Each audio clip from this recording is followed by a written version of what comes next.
रक्षाबंधन की आप सभी को हार्दिक शुभकामनाएं। भाई बहन के प्रेम का प्रतीक रक्षाबंधन का त्योहार हिंदू धर्म में बहुत महत्वपूर्ण माना जाता है। इस दिन बहनें अपने भाइयों की कलाई पर रक्षा सूत्र बांधकर लंबी आयु और अच्छे स्वास्थ्य की कामना करती हैं और वहीं भाई भी अपनी बहन की सुरक्षा का वचन देने के साथ उन्हें कोई उपहार भी देते हैं।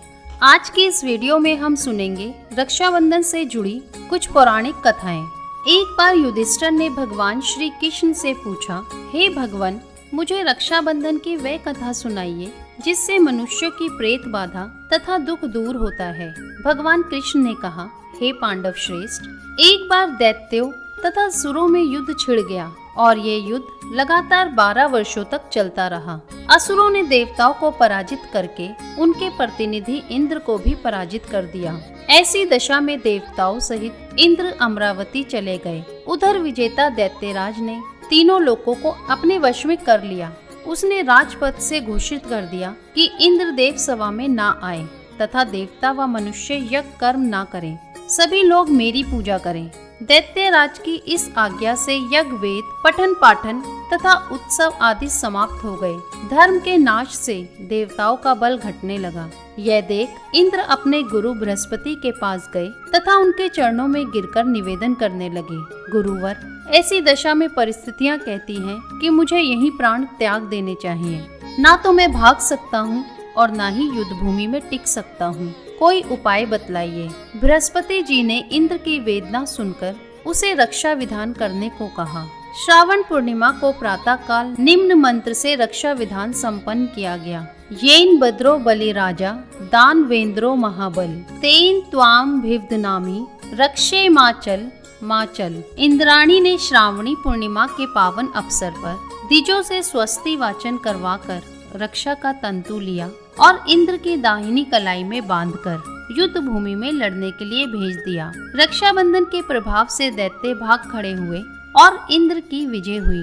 राखी बांधने की प्रथा का सूत्रपात यहीं से होता है। एक अन्य कथा के अनुसार महाभारत काल के दौरान शिशुपाल का वध करने के बाद जब श्री कृष्ण की उंगली पर सुदर्शन चक्र वापस बैठने के लिए लौटने लगा तो श्री कृष्ण की कलाई पर चोट लग गई।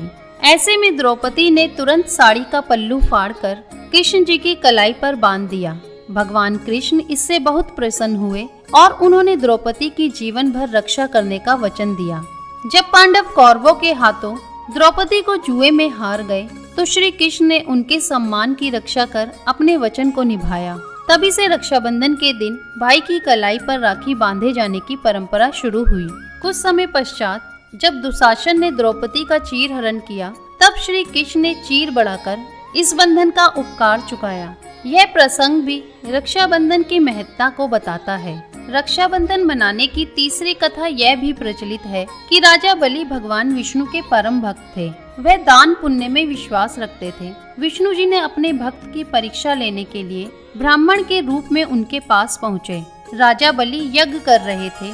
विष्णु जी ने राजा बलि से 3 पग भूमि दान में मांगा।